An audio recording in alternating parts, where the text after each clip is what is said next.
was thinking about a saying that I came across. It was, when you were born, you cried, and the world rejoiced. Live your life in such a way that when you die, the world cries, and you rejoice. I think that about Joel. He's rejoicing. We miss him a bit. But it's just a short time we have to be away from him. One of the things Jesus said was,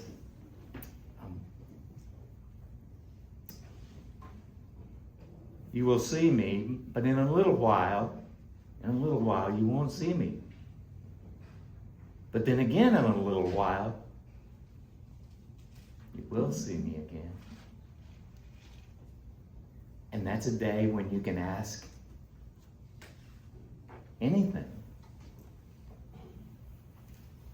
And his disciples said, we don't know what you're talking about. And Jesus explains to him that, he has to go away. He has to go pay for our sin. He has to go be the atonement. He has to save us. So he has to go away for a while.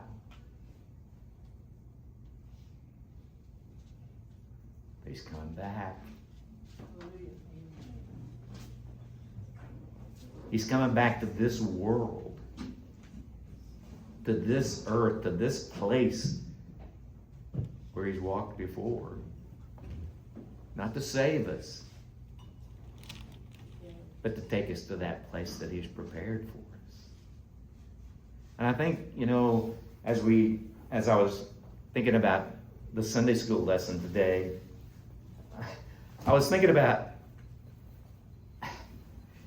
you know what a bucket list is? Anybody got a bucket list? Well, you want to share something on your bucket list? Hang in there. Just keep on. Keep on till Jesus comes. So we used to have, when I worked at the funeral home, I used to have a coffee cup that said, any day above ground is a good one. So is that on, maybe that's on some of our bucket lists, just stay on the grass side of life. Uh-huh. Yeah, don't get in the root side of it. Nancy wants to zip line. Nancy wants to zip line? I want to zip line. Why are we not surprised? You should do it. I want to. I've zip lined and it is a hoot. Yes. Go to Falls Creek. You can do it at Falls Creek, and there's also down at Broken Bow, there's zip lines. Well, my grandsons, I don't know where they go to camp, but they've got one too, a zip line. He's promised me that I could go. Yeah. Anybody else have something you want to share off of your bucket list? Well, I had one, Yeah? but I didn't get to work at all. I wanted to ride a motorcycle on the 95th birthday, and it didn't happen. Yep. You know why? Why? Because your wife wanted you to still be She's here the not next day? here. Because she wanted you to still be here with her. Yeah. Imagine that. 95 in one day, she was. Yeah. Anybody else? Randy, Yeah. Capitol Rotunda in Washington, D.C. Yeah. That was, and the Bible Museum.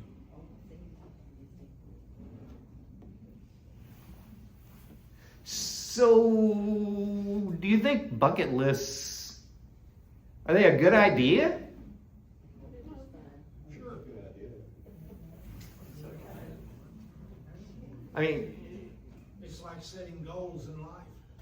it's like setting goals. These are some of the things that I was thinking about that because, well, in our scripture today, we're in Matthew 22, we have two stories today. The first part of our lesson is about when the Herodians come with the Sadducees and they ask Jesus, what do you think? Should we pay taxes? You know who the Herodians were? Yeah, I didn't either. I had to look it up. You want to know who they were? They were Hellenistic Jews. They were Jews from who had gained some status when the Greeks were kind of in control of the life around there, and so they had some political pull. They were Jews who had political pull, and so you can see that's why the Sadducees kind of lean into the Herodians to say, let's ask a political question. And this is a political question, yes? Do you know what political questions are like today? You think we run into any of those today? That our Christianity runs into political questions? Well, so when Jesus responds to the political question, is it right to pay taxes to Caesar?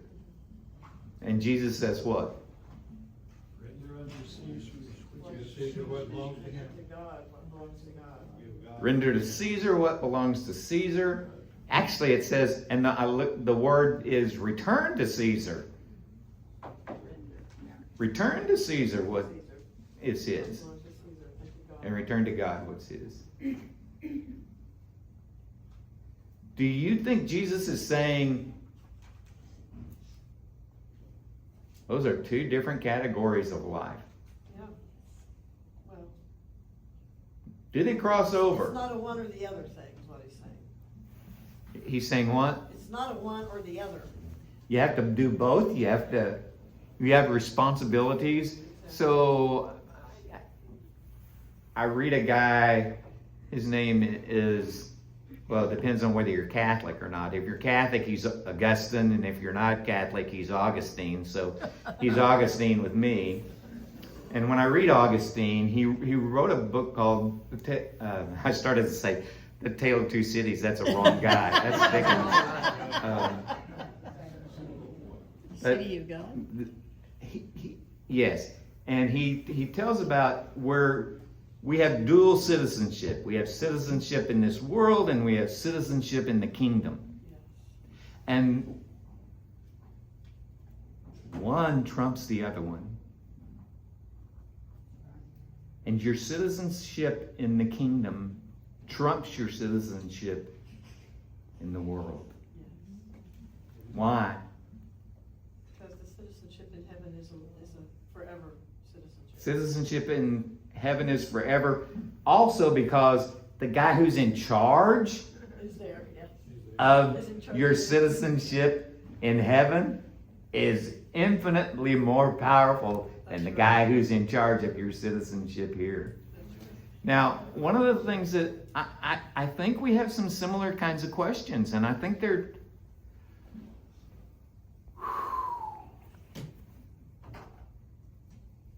I think we have to be careful when we try to mix politics with religion. I think we have to be very careful, because I think Jesus is saying very specifically, there are responsibilities we have to Caesar. You got to take care of those. But there are responsibilities that we have to the kingdom, to the Father. And we have to take care of those. I mean, you can't let political things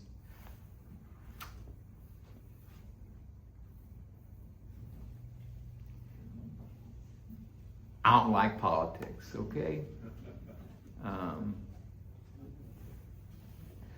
I think politics are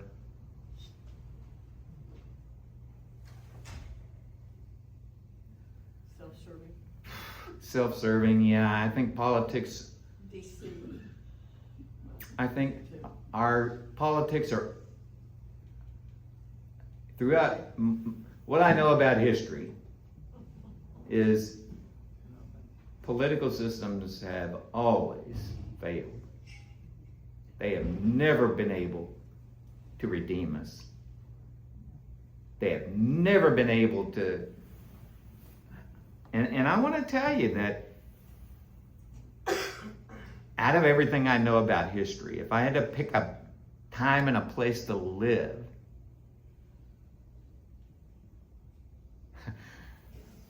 Lee, do you know what I'm going to say? The West. I would have chosen 100 years ago. I'd much rather have lived in the farming cowboy days of America. And I've thought about that my whole life. I love being, I know you're not supposed to say this, but when I grew up, we played cowboys and Indians. And I loved that. It was incredible.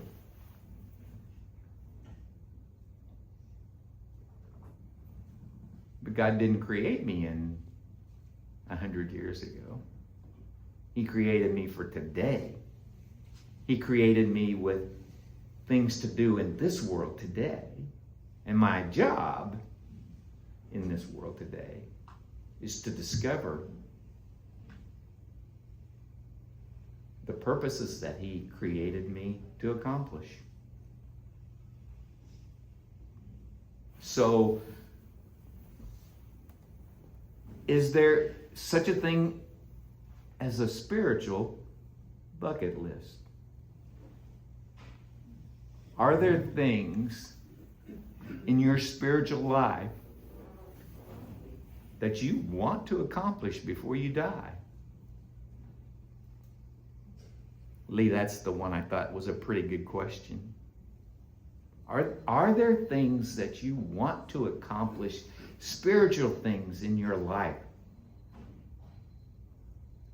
that you want to accomplish before you die? I want to become more like Jesus every day. Want to become more like Him every day? Yes, I want to wake up in the morning and say, "Good morning, Lord. What are you doing today that I can be a part of in my life and all those I come into contact with?" And then at the end of the day, it's such a adventure, you know? Can you rephrase that for everybody?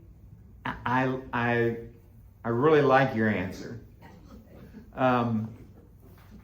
I think they're all different. I think everybody has a different answer. I think so too. I think that's the beauty of life, is that God gives us different tasks. Okay, you're gonna have to paraphrase. Yeah, would you say that again? Well, I used to wake up and say, God be with me, you know? And then I realized that was so small. So now I wake up and I say, "Good morning, Lord. What are you doing today that I can be a part of in my life, in my marriage, in my immediate family, extended family, and just those I come into contact with. Help me walk with you, in every way, in my mind, in my, and then at the end of the day, all this, it's just such an adventure.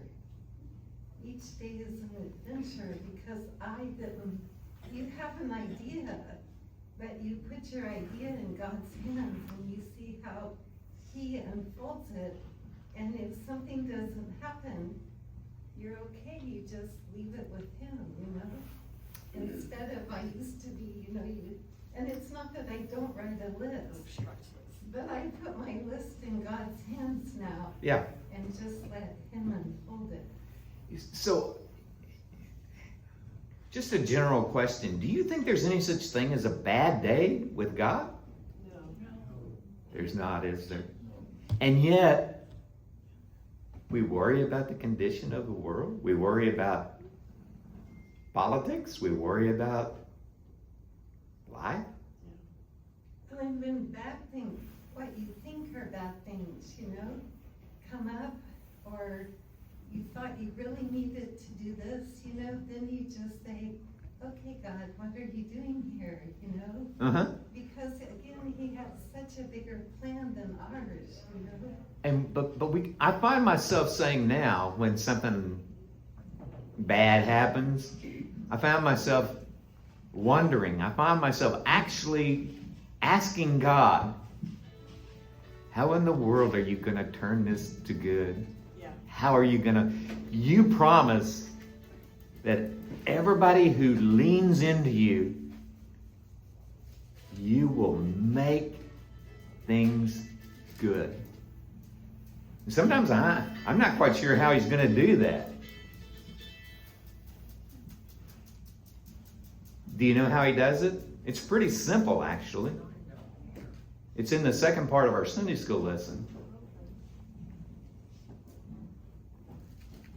There was a guy who was an expert in the law, right?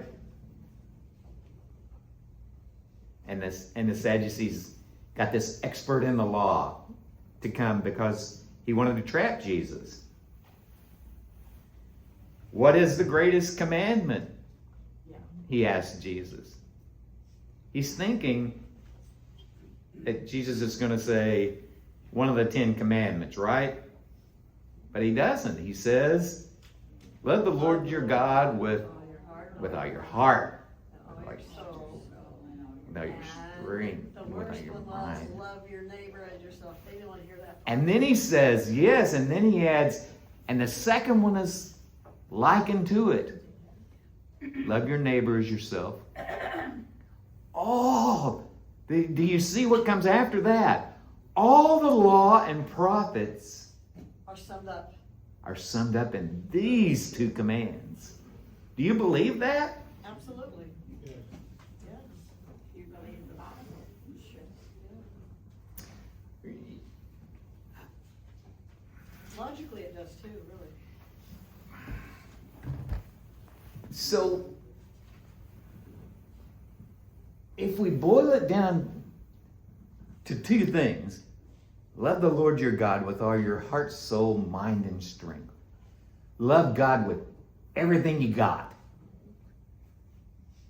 And love your neighbor As you love yourself. as you love yourself. Can't hate yourself either. What do you want for yourself? You want that for your neighbor? See, that's what Jesus is saying. You should. What do you want for yourself? Do you want to be saved? Do you want to know Jesus? Do you want to walk with him? Do you want that for your neighbor? What are you willing to give up so that your neighbor, what are you willing to do to make sure your neighbor has that? I mean, that's what it boils down to. Are you willing to become a leper to love your neighbor? Are you? What Because is- that's what one of the fathers did for the lepers that lived off the Hawaii island. Yeah. That were living just, I mean, oh man, they were just living in the dirt. What is Your voice is so soft. Go ahead. Are we willing to go and become a leper to love our neighbors? That's what people used to do, and not very many of them. There was an island off Hawaii where they just dumped people.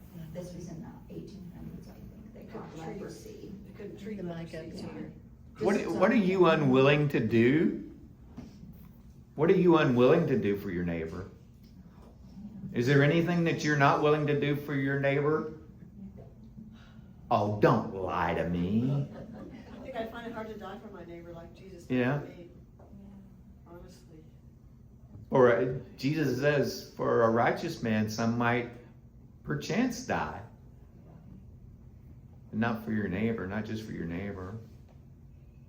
It's not the way we're wired. Or is it? That's our goal. We should be like that. If we really want to be like Jesus. Is that something we put on our spiritual bucket list? I think it's a goal, I, you know, that I have. It is, but I It's can to be vehemently more forget Use the like- mic, ladies. So Use the what- mic so they can hear you back The there. goal is to be more and more, I mean, my goal is to be more and more like Jesus.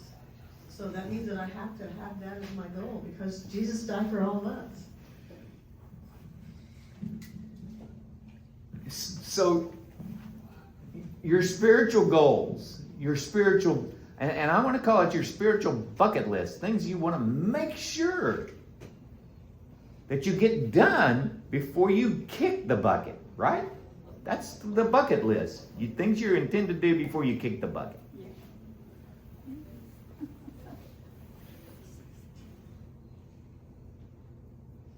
You know how you accomplish your bucket list? You get up off your lazy tail and you do it. It becomes a priority for you. It becomes something that today's not going to be a good day if I don't get this done. And I'd like to say something that, yeah, it's been, 10 years, maybe 8 years ago. I had something on my bucket list that I decided if I don't get this done, I've been planning it for years. I did a little booklet for my family. And I dedicated it to my children and my grandchildren, my great-grandchildren. And in it, I put everything that I hoped would help them come to know Jesus Christ. Poems, scripture, stories of my family. It was hard to do because I thought, I'm not an author, I can't write. But I put a little booklet together that says, from my heart to yours. Some of you've seen it and read it. But in the very last page, I said, my prayer for you and my hope is that each one of you will experience a personal relationship with Jesus Christ before you leave this world. And Yes. That's still my prayer for them. I probably need to write another addendum. chapter to addendum to it. And maybe that's part of my bucket list, that I might do that. But that's just one of the things that I did.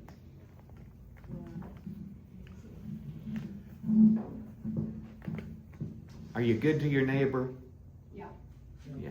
I try to be. Sometimes they won't let you. Sometimes they won't let you. You know, I preach in a lot of funerals for people that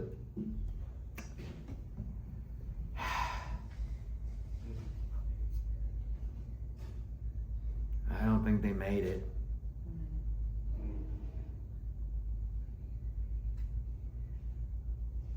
Their family didn't have that impression.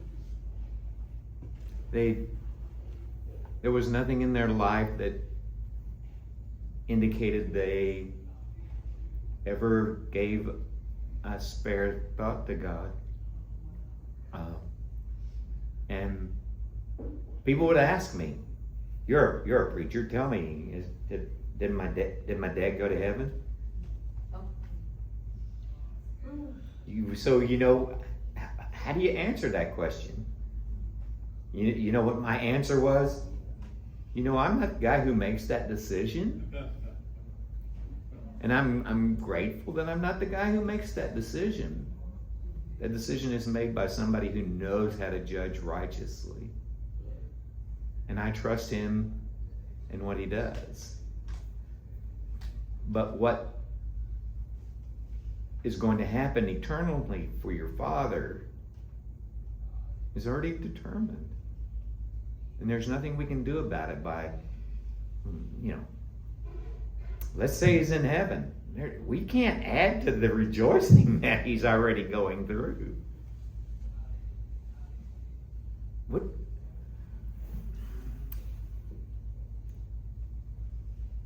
Do you want your neighbor to be saved? What are you prepared to do about it?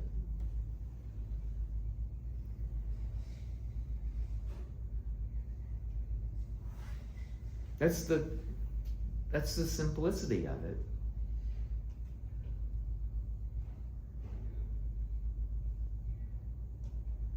The simplicity of it is, do you want for your neighbor what you want for yourself? Do you love your neighbor as you love yourself?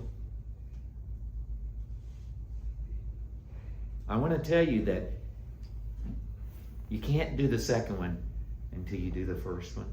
Love the Lord your God with all your heart, soul, mind, and strength. Only by loving the Lord your God with all your heart, soul, mind, and strength do you ever have a hope of loving your neighbor the way you love yourself.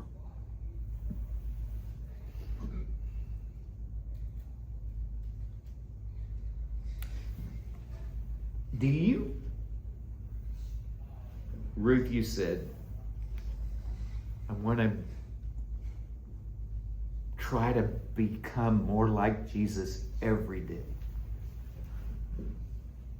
How do you do that? Stay in the Word, Stay in the Word. pray, and just remember the most important thing is to love.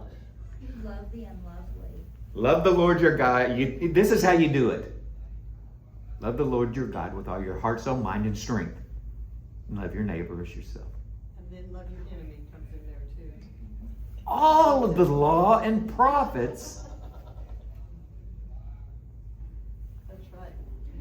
You don't necessarily have to read the rest. All of the law and prophets hinge on love the Lord your God with all your heart, soul, mind, and strength. And love your neighbor as yourself. You want to be who God created you to be? Two things. Do that. Two things. Love the Lord your God with all your heart, soul, mind, and strength. And love your neighbor as yourself. And did he say this is the first commandment with promise? I think the first commandment with a promise is honor your father and mother, Oh, okay. that your days might be long. Am I allowed to correct you like that? Oh, yeah. Huh? I mean, When you said it, I remember that is correct. Okay. All right, one in a row for me. Anybody have anything have I said anything that's made you crazy today? Not today. Not today? That's fair. That's fair. I can live with that. But you're getting there.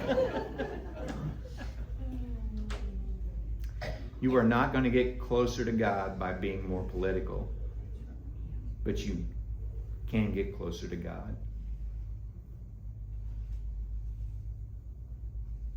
But it's not gonna happen accidentally. You have to intend. You said it in a nutshell. When I wake up, I think, what a wonderful day this is going to be, because the Lord is going to be with me, is going to walk with me and show me where to go and how to live. I'm gonna walk with him. Yes. I just realized that asking him to walk with me is so small. I can't think of all the things he has. Doesn't he always walk with you? And am I going to recognize that he's with me today? Yes. Isn't that what it is? Yes. You know, I talk to a lot of people about, I believe God talks to me. And I believe he talks to you. Yes. Now, there are times when I don't hear God. Or don't listen. And it's not because he's not talking, it's because I'm not listening. That's right. Is correct. That's correct. And I think sometimes we don't think God talks because we don't listen. Or we're And I listening don't mean that to be somebody else. judgmental. Yeah. Say that again. We're listening to somebody else. We're listening to some. You know who I listen to more than anybody else in the world? Me. Yourself, yes. That's why love your neighbor as you love yourself is critically important. I don't have any trouble loving me. I'm a really good guy. I have myself fully convinced of that.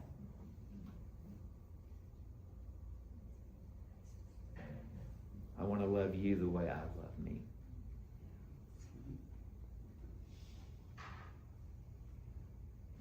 That's the real test.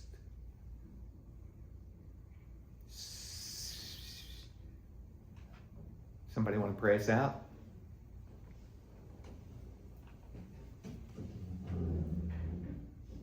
Spiritual bucket list. Decide who you want to be for God and do it.